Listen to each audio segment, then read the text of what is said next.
Hello, and welcome to a Very Okay podcast. My name is Trey Thompson. I'm Executive Director of the Oklahoma Historical Society. And here with me, as always, is Dr. Bob Blackburn. Bob, it's great to see you again. It's March in Oklahoma, and we are off to the races, having a little severe weather already here in Oklahoma. Yeah, but I'll take a little severe weather after the beautiful winter we've had. If you don't like snow and ice, this has been a great winter. We have had very little of either. Of course, we haven't had any moisture. We need that. But I just love the spring in Oklahoma. And I love watching the clouds. I don't know if anyone was around this last Monday night, but that big storm that grew to about 50,000 feet, you could just see the hail going up into the the stratosphere and then coming back down the size of golf balls. But it's a fascinating time to be in Oklahoma. Absolutely. The redbud trees are blooming right now, and they are starting There's to, white all over. yes, the allergies are going crazy, and it is spring in Oklahoma. We're talking about the 100th anniversary of Route 66 this year, and so all of our podcast episodes are centered somewhere around Route 66 and that this year of 2026. And I'm excited about one thing, and this is a personal story of mine that's related to my family and my recently passed father-in-law. And he passed away. His name was David McCord, and he passed away last September. And just a wonderful man. It was an unexpected passing, and so we're all very sad to have missed him. And but one thing that he had was a couple of years ago, he bought a 1967 Pontiac GTO car because that was a car he had when he was in high school. And my sister-in-law, Amy McCord, was wondering what she was going to do with the car and thought about selling it for a while and then decided to keep it. And right about that time, we had our transition in leadership out at the Oklahoma Route 66 Museum. And I suggested to Amy, why don't we look at putting that car on loan out to the museum? If you've been to that museum, you know it's got that big glass window out in front, and they usually have a car or a truck or some sort of classic vehicle that's sitting in that window. And we were between vehicles, and I said, why don't we put that car out there as a tribute to your dad? And we did that. It's sitting out there now, and it's beautiful black 67 GTO, looks great out there. But that was really important for us to do that. And on the exhibit panel, it says that it's on loan from Amy McCord in memory of her father, David McCord. And so I'd love for people to go out there and check out that car next time that they're out in Clinton and go see that museum. Well, and I've got to do that because that brings back some personal memories. I was born in 1951, so in 1967 I was 16 and wanting my first car. Well, I wanted a GTO or a SS396 or a T-Bird or something like that. My dad, former highway patrolman, knew better than to put a 16-year-old in an engine with a body around it. And so the day he called, he said, "Okay, Bobby, I'm bringing you your new car," or not a new car, but car. I said, "Oh, Dad, I can't wait." He got there. I went outside, all enthusiastic. It was a Volkswagen Bug. Oh, But Dad was a lot smarter than I was. In retrospect, I think back to it. But those 67 cars are just beautiful pieces of machinery. And the horsepower was there. Of course, leaded gas you can't get now very easily. But it was a certain time period. I later got a 69 Impala Chevelle, which had a very similar body style. But it was not like getting an SS396 or a GTO. And that was part of car culture at the time. That was part of what you heard on the radio, cars, surfing girls, the whole thing. And that'll bring back a lot of memories for a lot of people. yeah, they're beautiful cars. The lines on them, they look like a great muscle car, a great sports car. And so we know that my father-in-law, David, would be very, very happy and excited that that car is on display out there. And of course, this year, there will be thousands and thousands of people from all over the world coming through that museum and seeing that car. So we're excited about that. Yeah. I want to bring our guests into the conversation now. This week, we are going to be talking about historic architecture on Route 66. And I could think of no better people to join our discussion than a couple of people who are very, very important in our State Historic Preservation Office. To my right, I have Lynda Ozan. She is the Deputy SHPO for the state of Oklahoma. Technically, I'm the SHPO, but I have to tell you, Lynda knows everything, and I just do what she tells me to do. And with us also is Michael Mays, who is the National Register of Historic Places coordinator for the state of Oklahoma in our SHPO office. And it's great to have you guys with us today. Thank you for having us. Yeah, thanks for having us. Well, Lynda, you have a classic car, don't you? I do. I have a 1955 T-Bird, Okay. and it is in the process, hopefully next week, of coming back to our house. Had the engine rebuilt, had the transmission worked on, and we're ready to roll up and down Route 66. Take out a new mortgage on your house to pay for that. Nope, but yes. Okay. But it gets to sit in the garage and nothing else does. And we were just talking with Michael, in addition to your great work that you do here at the agency for the National Register of Historic Places, you are a musician and you play Irish music. And in the upcoming St. Patrick's Day festivities, you are going to be doing some playing, right? Yeah, doing lots of playing. Most of all of Tuesday from noon to about 9 o'clock. I'll be playing music from Oklahoma City up to Edmond. I also have a classic vehicle, a 2014 Ford F-150 Yes. that I've dubbed White Lightning. Yeah. Well, and since I'll join the parade too, just in the fact that I have my dad's 1996 Chevy Silverado pickup, which is 30 years old this year, and it is, I think, technically considered a classic now, although it is classically draining my wallet on all the repairs that I've had to do to it lately. But it is fun to drive, and it does remind me that that was my dream pickup when I was in high school, was those 1996 Z71s. Boy, I wanted those bad. Now, the downside of you guys having pickups, though, is that your friends know that and they want you to help haul stuff. So that's the downside of pickup. That's true, and I was a pickup driver for a long time, and when I was in college, I owned a pickup, and I got called on to move a lot. Thankfully, as you know, we've progressed a little bit in our incomes over the years. Now, most of us have money to hire movers, and we have bad backs now. So I don't help anybody move anymore if I know they have the wherewithal to hire young, strong people. Or just write a check, say, hey, just go hire a pickup. Exactly. And White Lightning, that sounds like you were a bootlegger at one time here, Michael. Do you have another story to tell here? White Lightning? None that I would tell. I do have some skeletons in the closet on my paternal side. I resemble that as well. Well, I would like to start out by talking about the importance of historic preservation. And I don't think many of our listeners may know or understand the work that the SHPO office does and what you all do for the state of Oklahoma. And so, Lynda, could you just kick us off? Tell us a little bit about your role. Tell us a little bit about, the Historic Preservation Fund, why SHPO was formed, and how that manifests itself today. So, fortunately, in around 1966, the federal government started to recognize how important historic preservation was across the country. We were quickly losing important historic resources in New York City, in Washington, D.C., in the major metropolitan areas. And they crafted a law that stated that we would focus on historic preservation and protect these important resources. And out of this law came our office, and the obligations that we have under that law include the National Register of Historic Places, federal tax credits, certified local governments, architectural survey work, as well as Section 106, which is the federal review of all federally funded, licensed, and permitted actions across the state.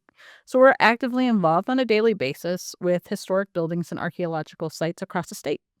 Bob, we were losing a lot of our historic resources. I know we've talked a little bit before on this podcast about urban renewal and how much of our original historic buildings and structures like bridges and things like that we were losing.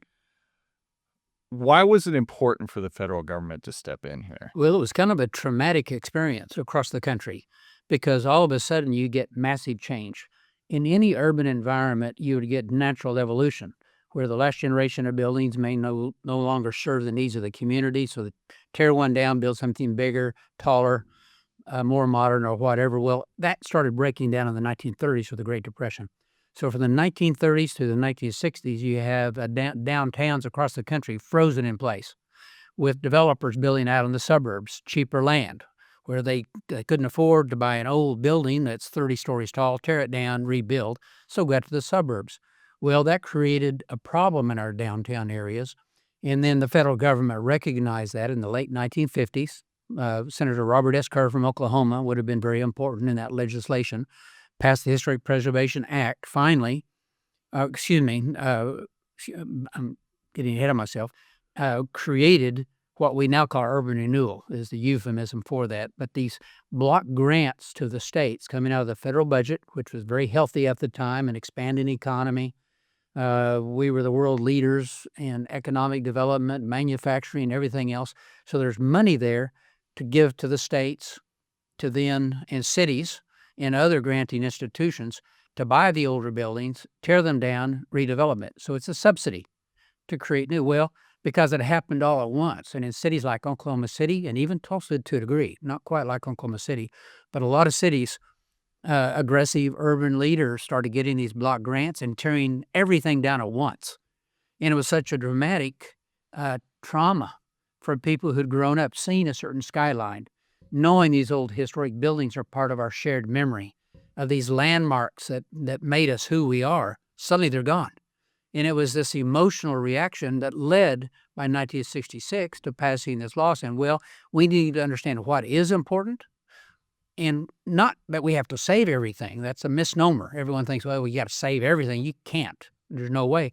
But what's important, what can be saved, what can you do with adaptive reuse of historic properties, and how can we keep the federal government from tearing down those that might have a place in our society today and should be preserved? So that's where it really started, coming at that emotional reaction, urban renewal, and then the program has grown. And what I like best about the Preservation Office, and I was SHPO for a couple of decades, is that it's a collecting mechanism. It's a place that we can collect information about places, archaeological, as well as the physical that we see on the side of the road. And so, and it could be a landscape, it could be a building, it could be open space, it could be whatever, but we're documenting these important places in Oklahoma. We've been doing that.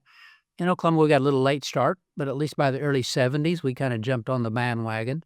Kent Ruth and a few others were doing nominations of the register, and people were gathering this information.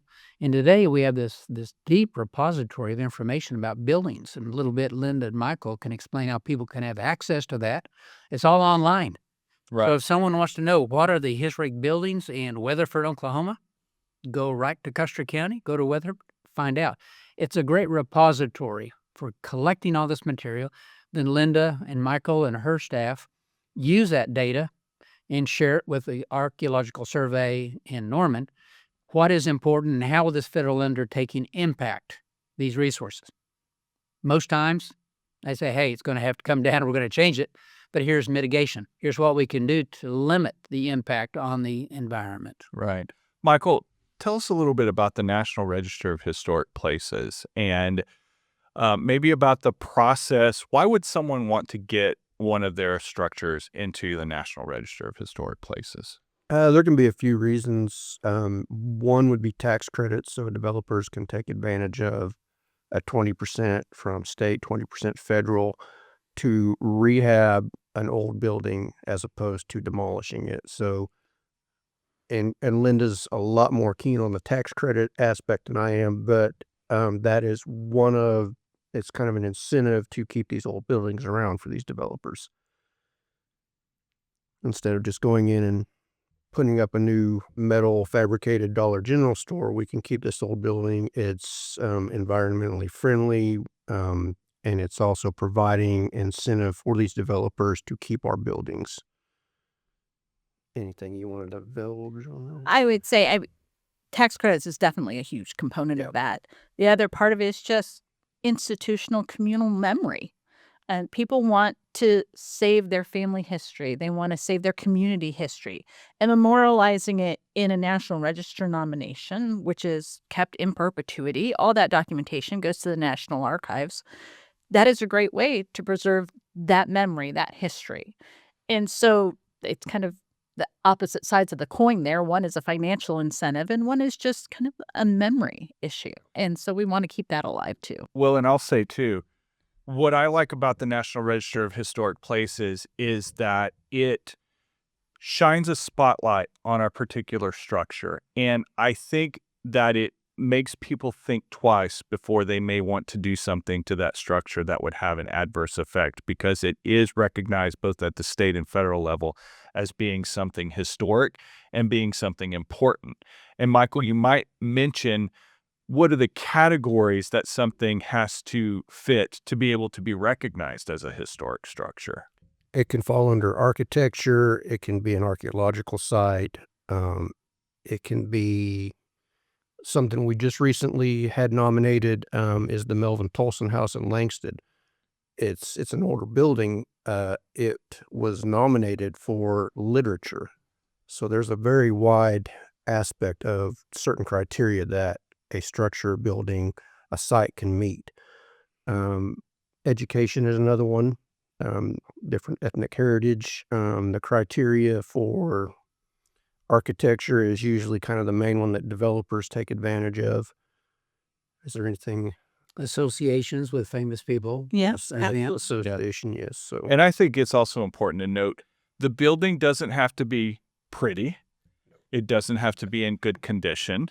It doesn't have to be architecturally superior in any way. There are many reasons for a building to be listed inside the National Register. Trey, if I might mention one thing, I cut my teeth in history preservation while I was still working on a PhD in the 1970s, in the early days of preservation. And over the years, the Preservation Office has sponsored surveys using federal funds, finding partners to put up, 40% match, Lynda? yes. And I was at OSU at the time when the chairman of the department was real aggressive, trying to get money to come in for graduate students.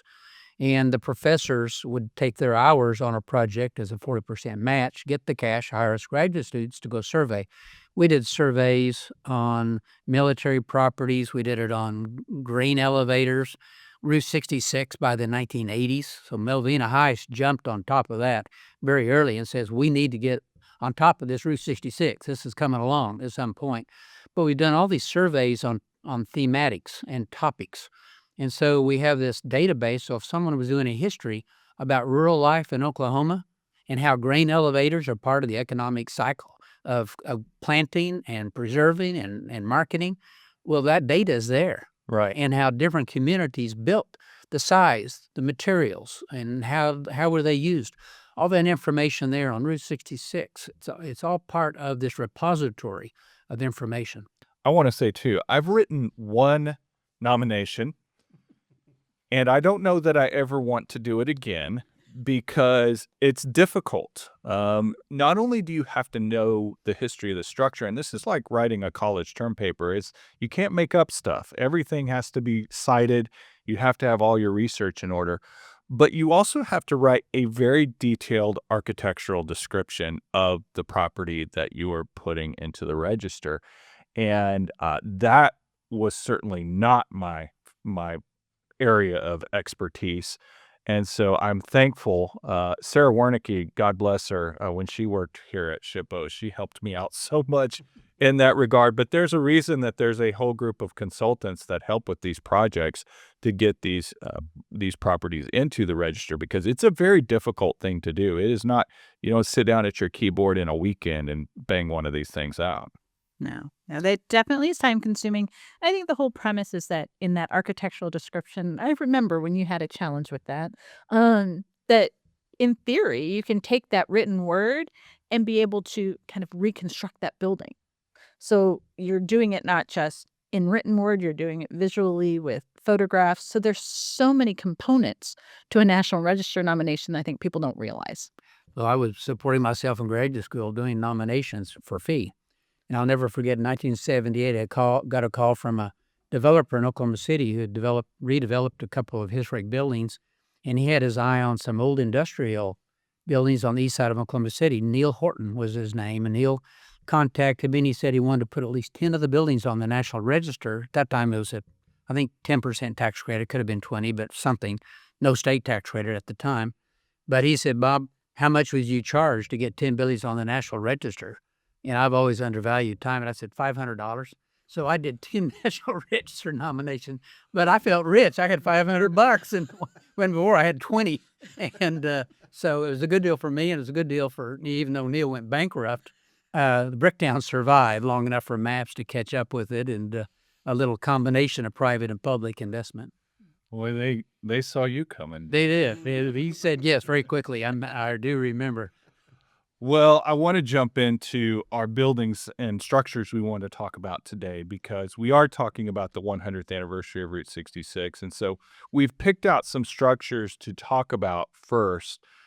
Obviously, we can't cover all of the historic structures all along Route 66 because there are many, many of them. What I've been hoping to do today is that we can pick out some that have they're different uses. We may have service stations and bridges or jails and things like that. So it gives you a good sense of the flavor of these great structures that are out on Route 66. Almost all of them that we'll talk about today are in the National Register of Historic Places. And so you can go and visit them today. They're out there as you're doing your own Route 66 road trip. So we want to highlight a few to talk about. And I thought we'd just start out with one of them that is a beautiful building in Miami, Oklahoma, and that's the Coleman Theater. The Coleman Theater was, the idea came from George Coleman Sr., who was a mining magnate in the Miami area.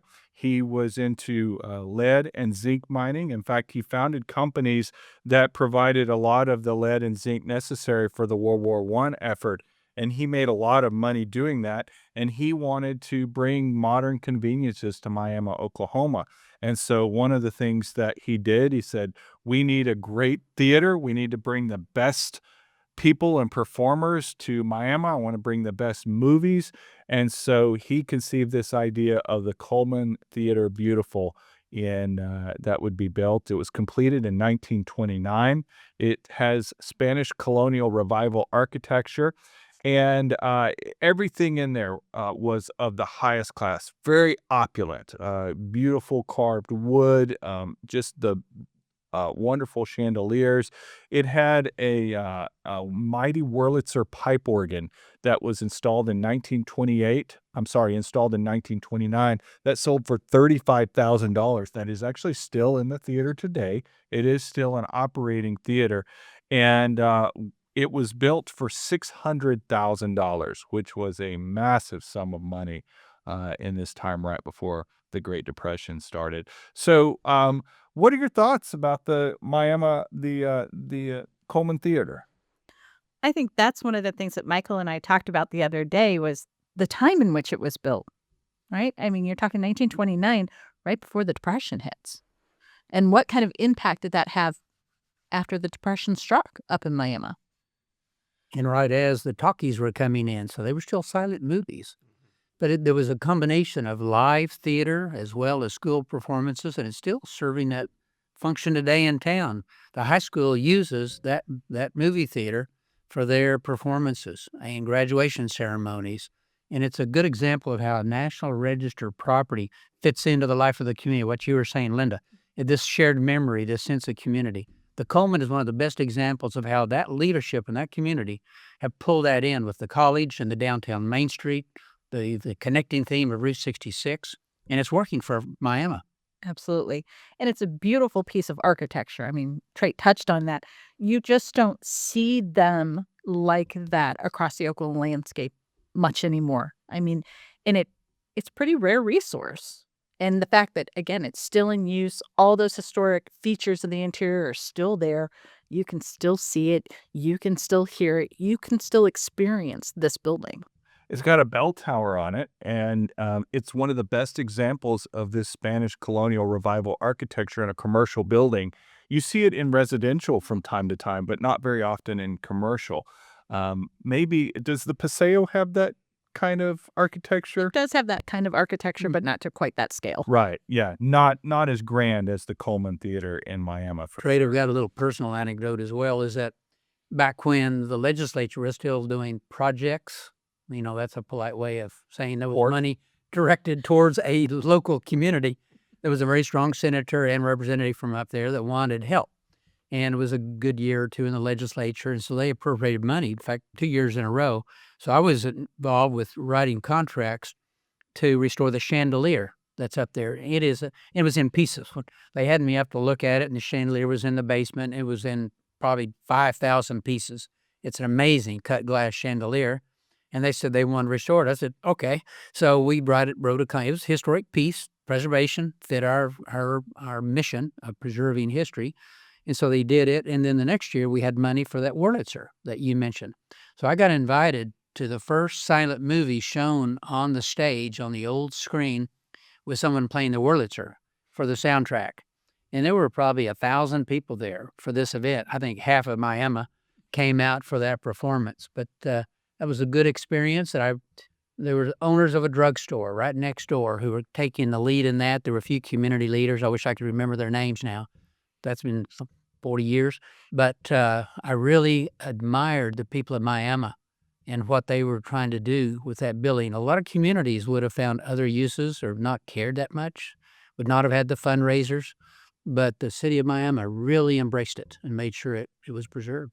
Yeah, the Coleman family turned it over to the city in 1989, and there really wasn't all that much money available to restore that building. It had fallen into a bit of disrepair, but the local community, as you said, really stepped up. They brought out lots of local volunteers to help with the restoration effort. They raised money. School kids even collected cans to fund the restoration of the stained glass light covers in the auditorium. That shows you the level of involvement from the community here. And today, it's a thriving theater. They're still doing programs there. They're still having concerts. They are still showing movies there. And I encourage everyone listening, go take a look at that theater, because as you walk in, you don't see that anymore. You don't see that level of opulence. Nobody builds like that anymore, and it will take your breath away. And they have scheduled tours. But if someone is going, make sure you check the website to make sure you hit it when they're giving it to her. Otherwise, the door will be locked. Yeah. And they can make special appointments if it's a group, but they try to accommodate the visiting public as much as they can. So the first movie that was shown there when the theater opened was called The Dummy, and it opened on April 18th, 1929. So this is just a few months before the stock market crash, and 1,600 people came to this event. Any guesses on how much money each ticket costs to get in? $1. It costs $1 to get in. Oh, that'll be like $20 now. Yeah. So $1 to go see The Dummy. But great theater. I certainly recommend going to see that. Let's talk now. Let's go a little bit of a different direction. Let's talk bridges on Route 66. How does that sound? Is everybody up for a little bridge talk? Sure. Sounds fun, right? There are two bridges that I selected for us to look at in this conversation. And one of them is the 11th Street Bridge in Tulsa, and the other is the Bridgeport Bridge near Bridgeport or Hydro out in that area of western Oklahoma. But the 11th Street Bridge is a really, really important bridge. And in our first episode this season, we talked about Cyrus Avery, and we talked about his role in the creation of Route 66. But going back into the 19-teens, Cyrus Avery was a county commissioner, and he was very, very passionate about the building of roads. And he was instrumental in helping the 11th Street Bridge to get built. And, Bob, if we know anything about the Arkansas River in Tulsa, is that it's a finicky river. It likes to flood. It likes to change course a little bit. It's a very wide river. And so there were many bridges before that had been wiped out, washed out. And to connect Tulsa to West Tulsa and on to the rest of the state, we had to have a good bridge. Well, and the critical thing that County Commissioner Avery was trying to accomplish is how you connect the merchants of Tulsa with the oil patch just across the river, 14 miles to the southwest. The Glenpool had come in 1905.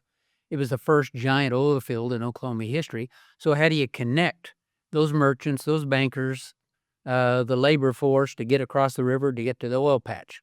And so it was very important. And it was functional, and it was for economic development. They thought it was a good investment, which really predates Route 66. Yeah, and Lynda, I spoke to a group from Tulsa at the state capitol earlier this week, and I told them that one of the reasons that you have Route 66 running through that community is because of that bridge. Because if that bridge hadn't been there to span that river, Route 66 may have been routed somewhere else. That's right. And I think that's one of the things that we don't think about when we talk about transportation in general. We don't think about how important the bridges are, right? You're not going to get commerce from one side of our state to the other without having solid bridges. And so this bridge in particular in Tulsa played such an important role in transportation just in general. And the design doesn't hurt either because it's a very pretty bridge to look at. Yeah, Michael, I was going to mention it to you and see what your thoughts are because, today's bridges are functional. They're utilitarian. This is a beautiful bridge to look at. It is. That was Lynda's Yeah. to talk about. Yeah. I Sorry, I called on Michael. I was supposed to call on Lynda there. See, folks, we wing this all the time here. Well, bridges tend to be my thing in our division. I think one thing to keep in mind, this bridge is closed, right? They close it down, they build a new bridge. Like you said, they're constantly having to adapt to the environment, changes in transportation patterns, materials, right? Making sure that the materials can last and withstand the transportation that crosses it.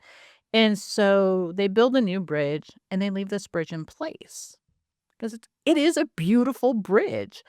And this goes back to what does our office do? What's our role in preservation? And so when they went to close this bridge down, one of the things that we told them they had to do was make it so that people could still enjoy the historic bridge. And so part of that new construction involved a viewing platform so that when you're on one of the bike trails there along the river, you can stop off to the side, go onto this viewing platform, and still be able to see this bridge. And that was a result of a federal undertaking coming into our office for review to make sure that people could still be able to stop and enjoy this bridge. Yeah. And I was SHPO at the time that happened, and I still have a couple of scars on the back where a few folks at ODOT were not real happy with us, but I can give a shout out to Tim Gatz. He was working with us on historic preservation projects, T21 ICT projects. Tim understood and was an advocate, and he is now director of ODOT and is a real advocate for Route 66, as we all know now. But yeah, there were some unhappy people at the time that they had to spend that extra money. I think it was a Tiger grant. It was Yes, during it some was. economic crisis where the federal government said, hey, whoever's got a ready-to-bid project, you're going to get the money. Well, they had the ready-built or the construction documents for that bridge. So it got the Tiger grant, and we were slowing them down. But it all was done, mitigation, negotiation. That's what it's all about, Right. preservation. We're never going to say can't be done, but how should it be done is where we try to get that to. And Lynda did a good job on that project. Yeah, a little bit. Just to give you a sense of the scale of this bridge, it is 1,470 feet long. It had a 34 feet wide roadbed, which was expanded later. It had pedestrian walkways on either side. Those pedestrian walkways were narrowed to expand the bridge. But of course, as we know, modern traffic comes along, and those old bridges, they just become very, very difficult for these large trucks and vehicles that we have nowadays. When you compare the size of a Model T to a modern F-150 pickup truck, I mean, we have wider vehicles now. There's no getting around it. Interestingly enough, 10,000 yards of concrete, over 500 tons of reinforcement materials in this bridge. And it was completed in 1916, and it became a major factor in the routing of Route 66 coming through Tulsa, Oklahoma, because the Arkansas River goes up into Kansas, it goes down into Arkansas, and you have to find a good place to cross that river, and it was pretty much the only good place to cross. That's right. Yeah. Right. One other part of this mitigation effort with the with the Preservation Act and limitations on spending federal resources is that bridges have to be replaced. We understand that. Health and safety comes first. We have to have safe bridges where people aren't going to die. And, we're not going to argue with that. But fortunately, over the years, we've been able to mitigate some of the loss by saying, well, if that bridge has to come out, let's move it. You find one in Chelsea, Oklahoma. That's an original 1926 single-span truss bridge that still has wooden planking on it. It's not on Route 66 anymore. It was moved so they could build a new one, and that was replaced within 5 years of it going in. But yet the little community of Chelsea treasures that. There's a marker there. People can get off the old Route 66 right there at Chelsea, go in right off the main drag, and see that little bridge. And here in Oklahoma City, when they had to replace a multiple truss bridge over the North Canadian, they saved it. The Oklahoma City Parks Department put it out right off of current Route 66. And as you're driving out towards Yukon and El Reno, it's just there on the south side, and you can get off, get on the side road, and drive across the old bridge. I gave the dedication speech the day that the city of Oklahoma City dedicated that. You still see these old bridges, even though they've been replaced around Oklahoma. Absolutely. And with that, let's take a quick break. Celebrate spring with the Oklahoma Historical Society. Fort Gibson Historic Site will have its annual Spring Bake Day on Saturday, April 19th from 12:30 to 3:30. Staff will bring the bakehouse to life by making bread just like they did in the 1800s. The first loaves will come out of the oven around 12:30 p.m. and the last batches around 3:30. Fresh loaves are available for a donation. Hunter's Home in Park Hill will have Spring on the Farm on Saturday, April 25th from 10 a.m. to 3 p.m. Stop by and see firsthand how farms would prepare for the changing seasons in the 1800s. Hunter's Home is a living history farm with animals, crops, and more. Learn more about these events and more at okhistory.org/events. And we're back. Let's talk about the Bridgeport Bridge to continue our bridge conversation. And Lynda, is this still in your category here? It is still in my category. Okay, fantastic. Well, this is a pretty fascinating bridge because this is a completely different. This was a pony truss bridge, different structural style, different materials. And tell us a little bit about this one. I think one of the things, again, I'm an architectural historian by training. So I look at architecture, I look at engineering through time.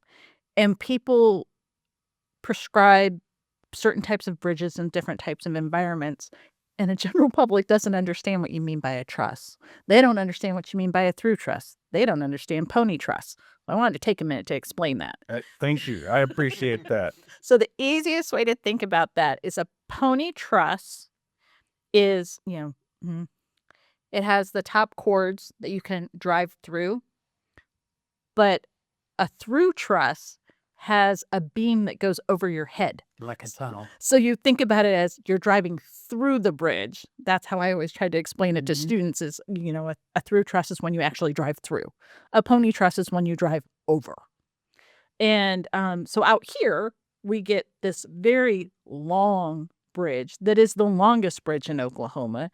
At the time, it was the longest bridge on Route 66. And it's 38 of these pony trusses put together with camel trusses, and it's very distinctive in its design. A camel truss, for those who don't know, think of what a camel looks like, and it's going to have these humps that go across. So there's 38 of these, and it's a really impressive bridge historically.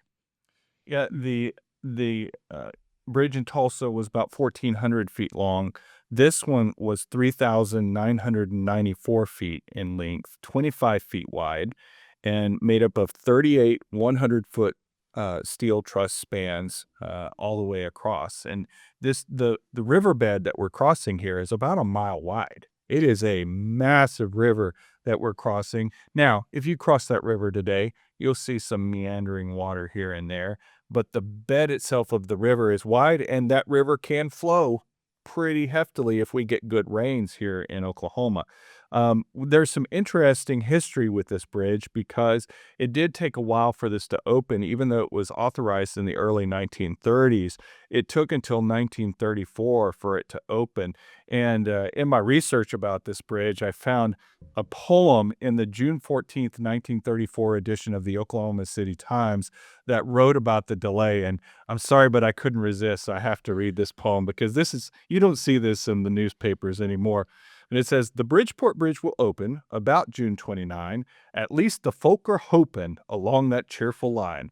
A proper celebration is planned just for that date, and better transportation is welcome soon or late. But how many sovereign voters have heard that line before, but still have steered their motors o'er highways men deplore? 'Twas early in November that Joe O'Brien said, by March, as some remember, the bridge would tires tread. But one whose shoes to travel the route in early May detoured on sorry gravel along the ancient way." That's good. Oh, I love journalism in the 20s and 30s. It's fantastic. Straight one little embedded part of that poem is about what the local people thought. And this was the time when rivers and creeks were still an impediment to travel. County commissioners were in charge of building bridges across waterways, but they might be miles and miles away. If you're a farmer and you're picking your cotton crop and you've got to get it to the gin before the rains hit or the market goes down, a few miles would make a difference. And so there could be a gin on one side of the river and the farmer on the other side, and he's having to travel 30 miles just to get across that river. Today, we don't think about that because we have so many crossings over rivers. But in the 19th and 20s, really before dams controlled it, in the springtime, that river bed might have been full of water. Yeah. Oklahoma City, downtown Oklahoma City, flooded as late as 1923 from the North Canadian. That looks like a trickle out on the west side of town before it gets to the dams downtown. And it was a real impediment to travel and safety. Well, and I should mention the bridge is notorious because it is actually named for William F. Murray, Alfalfa Bill Murray, who was governor in the early 1930s in Oklahoma. But it was also featured in the movie The Grapes of Wrath as well. And so you can see that in the John Ford 1940 movie, which, spoiler alert, we'll be talking about The Grapes of Wrath as part of our next episode. So you can tune in and learn more about that. Let's get into, I know this is a subject that Michael has studied quite a bit. Let's talk about jails. All right, jail. Michael, this is in your wheelhouse, right? Right. Let's talk about jails. I've got 2 jails on our list I want to cover. And once again, 2 very different architectural structures. One is the Canadian County Jail, which is a beautiful Italian Renaissance jail in Canadian County. And then the second one is the one-room jail in Texola, far on the western side of the state. You can spit across the state line from Texola. And Michael, what are your thoughts on these jails? Well, they're completely different. One was designed by Solomon Layton, and the other one obviously was not.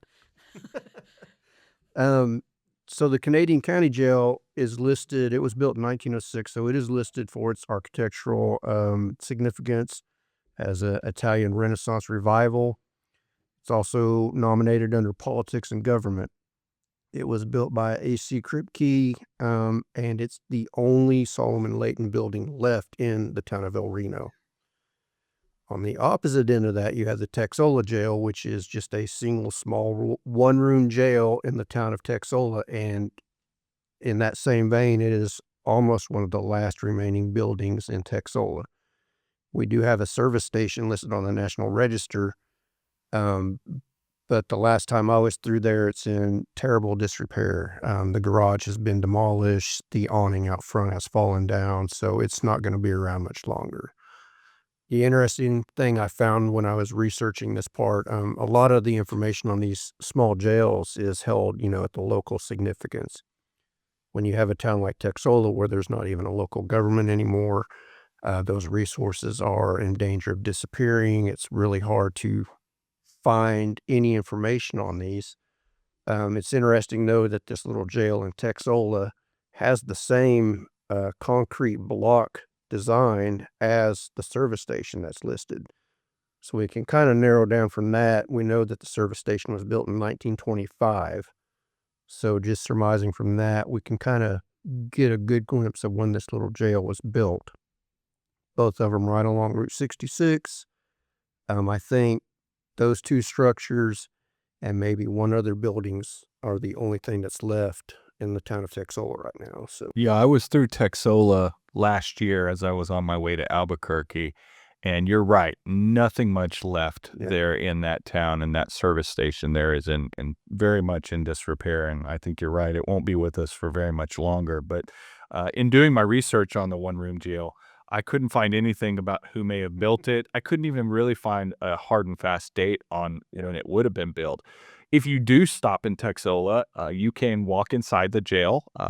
I can just picture what it might have been like if you had to spend a night in there in, let's just say, December, in a cold concrete and stone building that is really, I'm 6'2", if I had laid down in that thing, I don't know that my feet would fit inside. It is very, very small.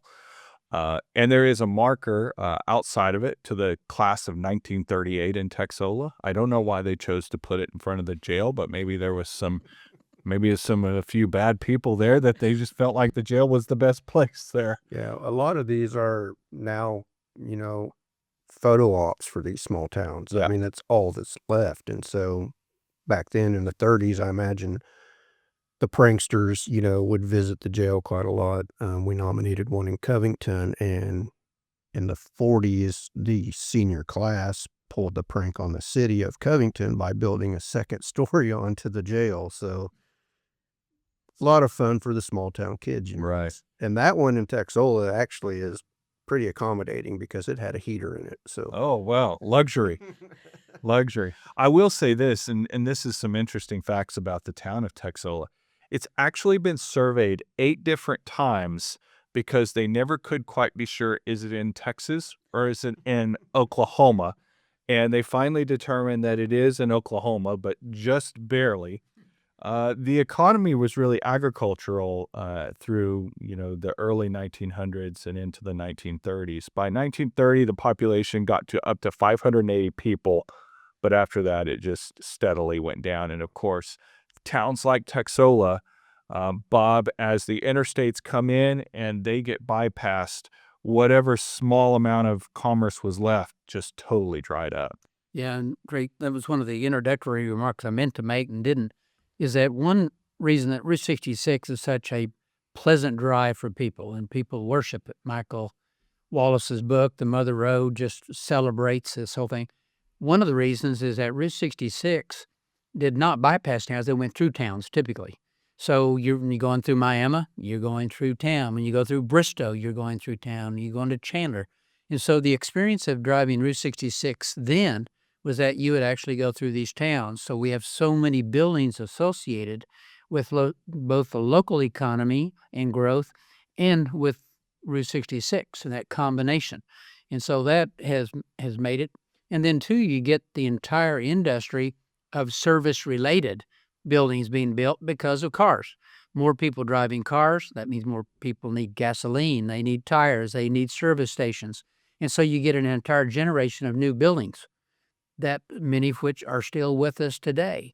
And then tourism with the popular culture sites along the route is that this is the golden age of tourism on the open road, because now there's an open road to drive on rather than going on dirt roads, muddy roads, sand roads from town to town. Now you can get on these interstate roads like Route 66, and it promotes tourism as a way to make a living as you're going through these little towns. And so you get the Blue Whale, and you get the Totem Pole Village, and you get things that are unusual. So you get this pop culture along with the road culture from service stations and car culture and going through the towns. That made it a rich experience. So today people have to pretty much get off the interstates and go through these towns to really see what, 5 decades of traveling Route 66 was like.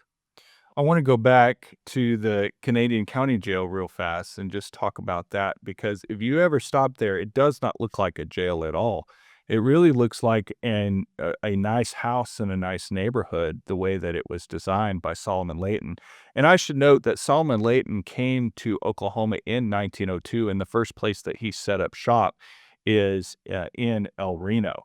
And of course, if you don't know Solomon Layton, which at some point we're going to have to do a whole episode about Solomon Layton, he is one of Oklahoma's most prominent and prolific architects for, early 1900s all the way through the 1940s. Over 40 buildings on the National Register of Historic Places were designed by Solomon Layton. And he designs this jail. And at the time, prisoners of the county were being held in the Canadian County Courthouse. In an article in the El Reno Democrat, it said that 3 and 4 people contained in one little cage that was never intended for but 2 makes it quite unhealthy. That was an article in 1893. So this jail is authorized in 1905. They began building it in 1906 and is completed in 1907 for a cost of $18,000. It was a modern facility with steam heat, bath and toilet rooms, steel cages, a separate female ward, a spacious office for the sheriff, and a jail-proof retiring room for attorneys with their clients, which was very modern for those days. And get this, Lynda, this jail was in use for 73 years, longer than any other jail in the state. It was. And I can tell you, not that I'm saying ours is any better than this podcast, but the SHPO has a lunch and learn program that we have on our own YouTube channel. And the current people who are working to preserve this facility did a lunch and learn for us. So if you want to learn some more about it, it's still available on the SHPO website.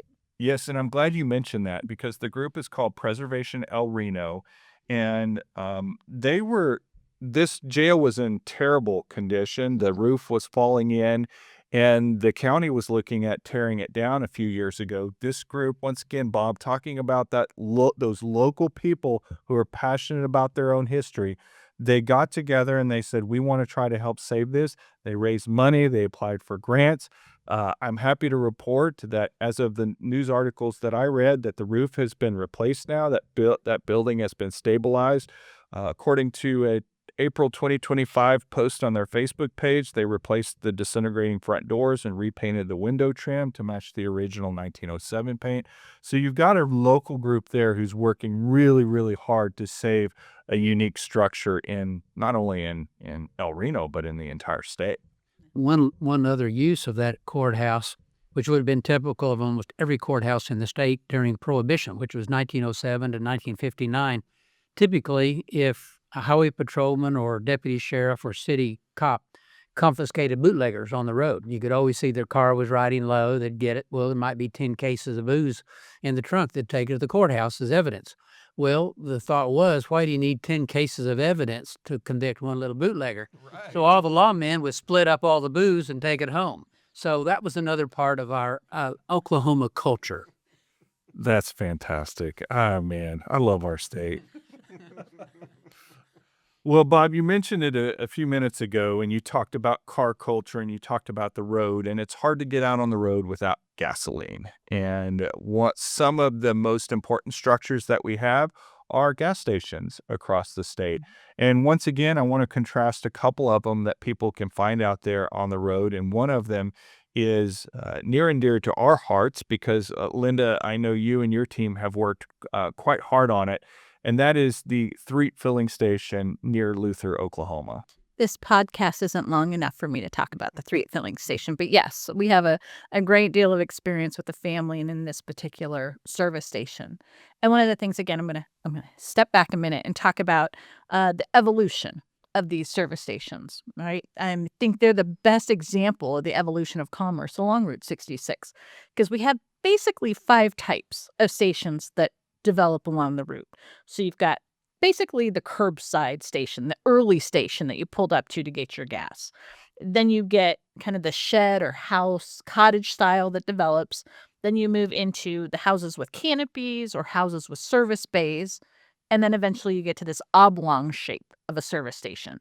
And they are service stations. So they provide not just gas, they provide service to the cars. You can buy your windshield wipers. You can do all these things. And the beauty back then was that, of course, they came out, did all of it for you. You paid them and you drove away. Now you have to do it all yourself.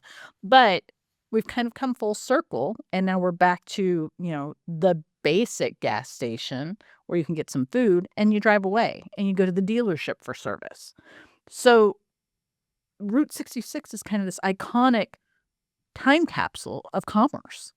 It's certainly in the filling station industry. But then when you get to the Threet filling station in particular, this is a segregated gas station. This is the only place left in the state of Oklahoma that represents where minorities could stop and get service. Yeah. And so it becomes so important from that aspect.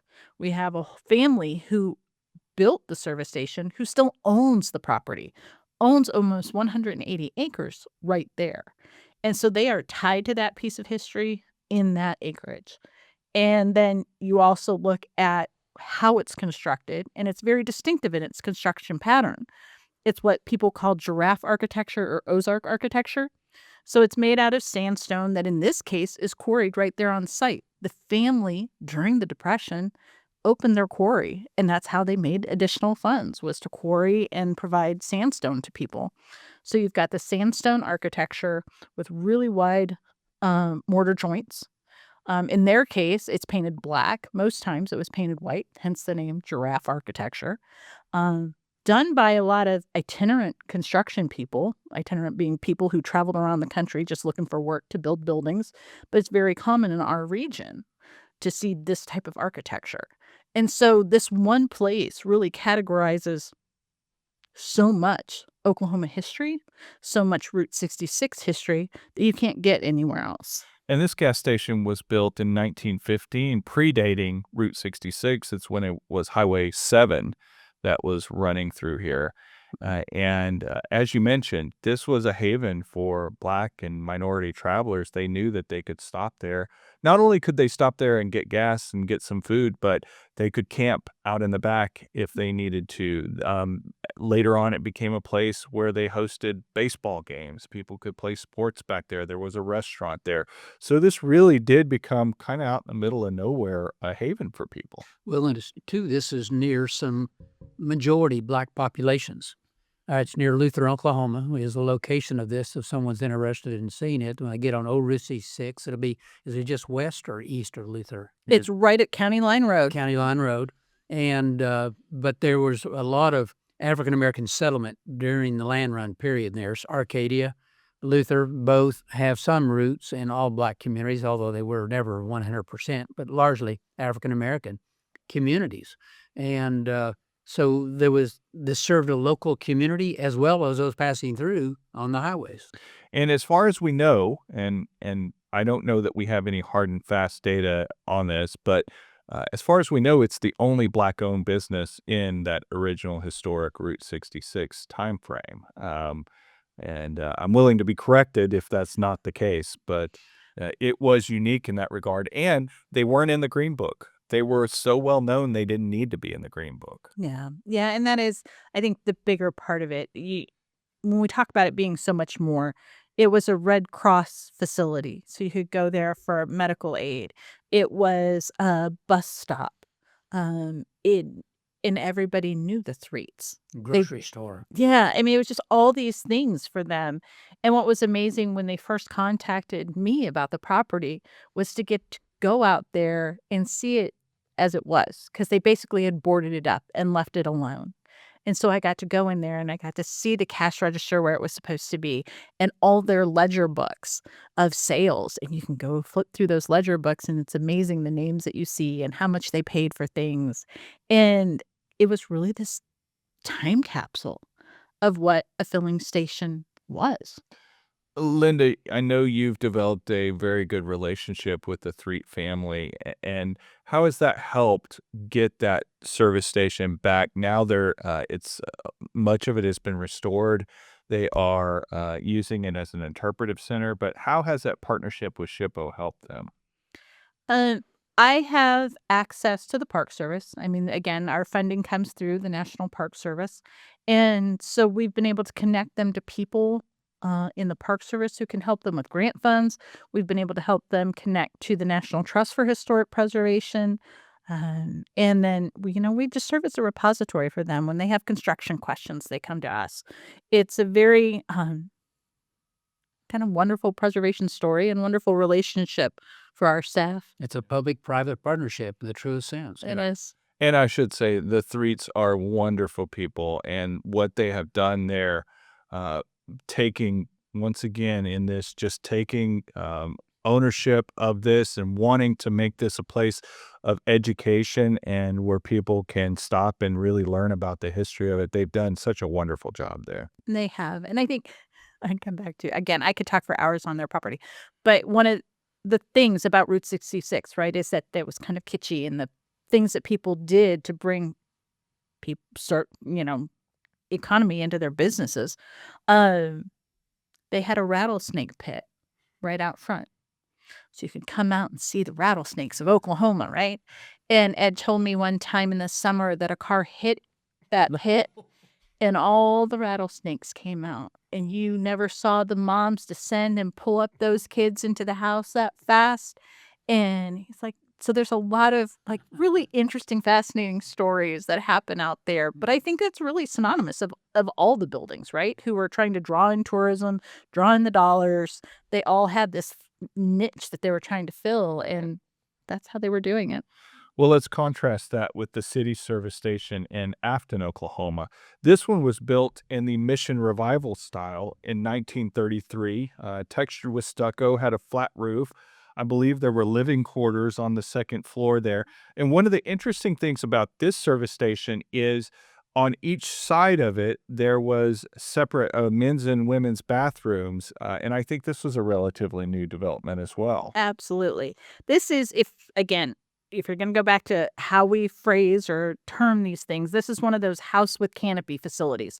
So it's got a canopy out front that you would have pulled your car under, and that's where you would have received your service. And then, yes, you have these separate facilities for men and women, kind of that first time where they're offering that as an option, right? And so, it makes it kind of a really interesting gas station. Another one that fits that category, one of my favorites, where I hate to admit it, how old I was when I first bought beer there, but Lucille's.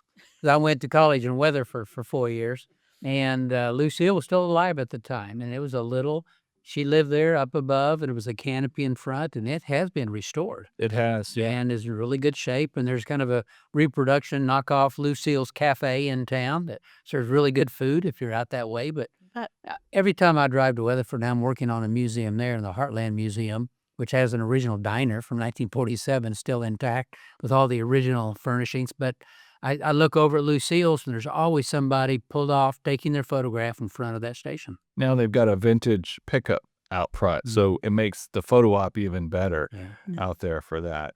And I want to conclude with something, because you can't talk about Route 66 without talking about the kitschy part of Route 66. And I want to talk about Ed Galloway's Totem Pole Park in Foyle, Oklahoma. Now, this isn't right on Route 66. It's 4 miles east of Route 66 on Highway 28A. And I have to say, I had never been out there. I had meetings in Claremore a couple of weeks ago and had some time. So I drove about the 20 minutes that it takes to get out there. And this place is wild. Out in just the middle of nowhere in the countryside, rising above the tree line, are these concrete totem poles of many different colors and with lots of different art relief photo or pictures on them that were carved by Mr. Galloway. And this was a passion project. This was something, he was a folk artist. He dug up the sand for the concrete on his own property. He used the largest totem pole. He used an outcropping of sandstone to carve into a turtle, and then built the giant concrete totem pole on top of it. I mean, it's a wild place, and I'm just happy that a place like this exists out there in the world. Bob, have you been out there before? Oh, many times. We were involved with the restoration of it the Kansas Folklife Arts Association, something of that name, came in and repainted a lot of those about 20 years ago. And we were involved with that. And the Rogers County Historical Society, John Carey and David Anderson and that group of community leaders up in Rogers County embraced it, purchased it, and have been in the middle of the restoration and interpreting. The Fiddle House is an amazing building itself. I've talked to them about maybe trying to put a little visitor center to the side so you could restore it back the way it was, but it's still a wonderful visit. And I'm in danger here of making some people aggravated, but if I could recommend one site associated with Route 66 in the 1930s in Oklahoma, it's the totem poles. I think it is that unusual, and among folk life aficionados across the country, they know about this one site in Oklahoma. It is that unique and that spectacular. Lynda, kitschiness is part of Route 66. What role do places like this play for the route? I think they play an important part because, again, it was about how to draw people into the state, how to build tourism, how to build commerce.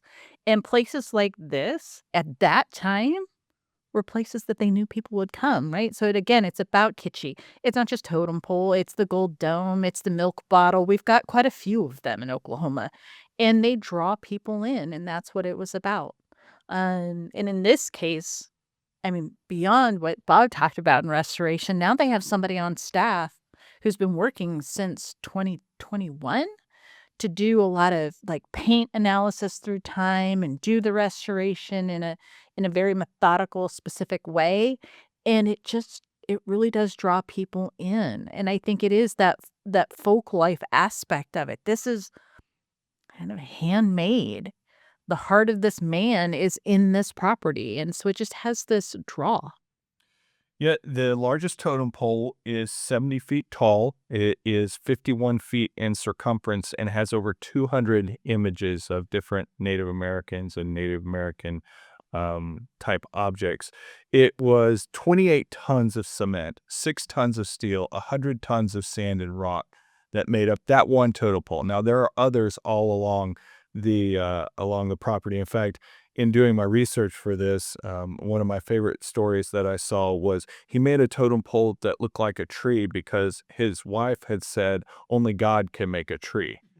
So he decided to make a tree that's 14 feet tall, 8 feet wide when you take the branches into consideration, and it's decorated with the heads of Plains Indians and 7 owls on the tree itself.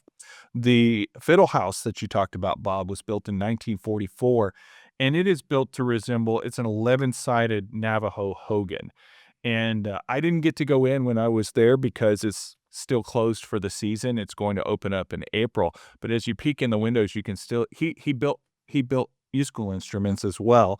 And there are still all these old wooden fiddles hanging up in there. And that building also serves as the gift shop. The totality of the park was built between 1937 and 1961, and this was largely I know he did have help from time to time, but this is largely a one-man effort out here doing this. And I just have to believe that his wife, one day he was bored and said, "You need to find a hobby." And boy, did he find a hobby, because for the rest of his life, he was out there building totem poles. And I will say, we list works of art on the National Register of Historic Places. And when we explain it through time, we've always said, art is in the eye of the beholder, right? I'm not one to define what's art. Michael isn't going to define what's art. If you tell us it's art, okay. But boy, if there's a site that resembles art and its significance and why it should be on the National Register, this is it. In trade, there is a lost piece of concrete art that's been lost. And this goes back 50 years. But in Roger Mills County, there was an eccentric German homesteader who built erotic art around his home. And the local ladies, after he passed, went out and destroyed most of it. And so it is now no longer with us. But Roger Harris, who used to work for us, did a program one time on the erotic art of Roger Mills County, but it's no longer there. But totem pole is, so you still go see the totem pole. There we go. So we're not missing out completely out there. And just down the road is another incredibly massive piece of concrete art, and that's the blue whale.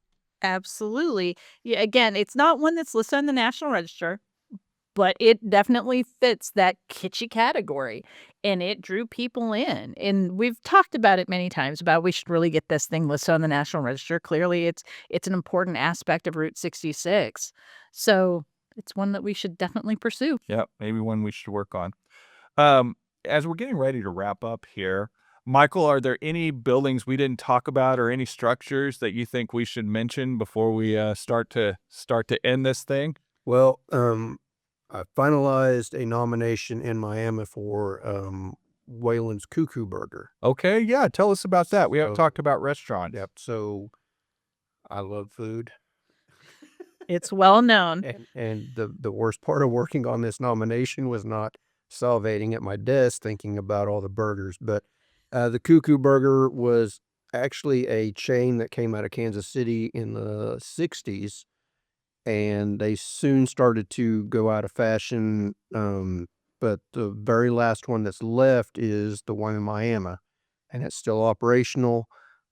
Eugene Wayland took over the company in 73, and it's googie architecture, which the best way for me to describe that would be if you can remember the cartoon The Jetsons. Okay. The long sweeping arches. It originated out in California, so it was the big drive-ins back then. And you can still see today the Cuckoo Burger has not changed. He's added a drive-through window, but this googie architecture, while we're talking about drawing people in, this is along Route 66. This was one of Miami's main drive-ins back then, and it's still around today. I've heard he's retiring this year and shutting it down. So If you want a burger, you Yeah, better go get it. there you go. But they did something really peculiar, right, with the cuckoo clock. Yeah, so the cuckoo clock was their main thing, and I come across several articles where they had a contest once a month where the winner would receive a goo or not a goo but a cuckoo clock. And I always wondered if there are any still around. Well, when we had pictures, Burgundy up with the Miami Tipo helped us out with pictures, and she did some inside photos, and sure enough, there was one picture that had the cuckoo clock on the wall. And one of the great things about that restaurant too, that beautiful neon sign Yes. out front that just draws you in and is so photogenic. Yeah, and that it originally just said Cuckoo Burger 5 cent, and he added Wayland's to it when he took over in 73. So Very nice. Yep. I wanted to add one last concluding remark, is that we often talk about Route 66 as if it is encased in glass and in the past. Route 66 is still very much alive. Things are still happening. You look at Pops, they're near Arcadia, designed by Rand Elliott, one of the most iconic structures on the entire route now. It is incredible architecture. It's almost inspiring. How does that work? And the red boot that Cameron Eagle is designing for the Cowboy Hall of Fame, right there on Route 66, northeast Oklahoma City. The church studio in Tulsa. People are using the energy of Route 66, not just as something in the past, present day, to drive the economy, to build new things, to be creative, to draw the community together, to generate shared memories. It is still going on. Route 66 is part of who we are, and I think always will be. It's not just in the past, it's here now and in the future. Well, that's exactly right. And I would say that the best days of Route 66 are not behind it. It's in the future. And the state of Oklahoma has invested a ton of money into different projects across the state through their grant program to make sure that, A, we can preserve the past, which is so important, but also that we can, as you mentioned, Bob, we can build new things that continue to inspire us, that continue to elevate our lives and to make things better. And there's a great travel stop going in at Hydro where they took an old Route 66 bridge that had been discarded, and now they're making a beautiful travel stop area out there. So lots of great things that are happening out on the route. And we've only scratched the surface of these historic structures that are out there. And so Friends and neighbors, get in your car, go out for a road trip. The weather's getting better by the day, and go explore some of these places. You won't be sorry that you did it. Okay, well, Lynda and Michael, thank you so much for being our guests today. Thank you. Thanks for having me. We enjoyed having you on, and Bob, I'll see you next time. All right. Thanks, Drake. You have been listening to a Very Okay podcast hosted by Trait Thompson and Dr. Bob Blackburn. The podcast is produced by the Oklahoma Historical Society. Visit us at okhistory.org and find us on social media by searching for @OKHistory. I encourage you to purchase a membership to OHS to help us continue our mission to collect, preserve, and share Oklahoma's unique and fascinating history.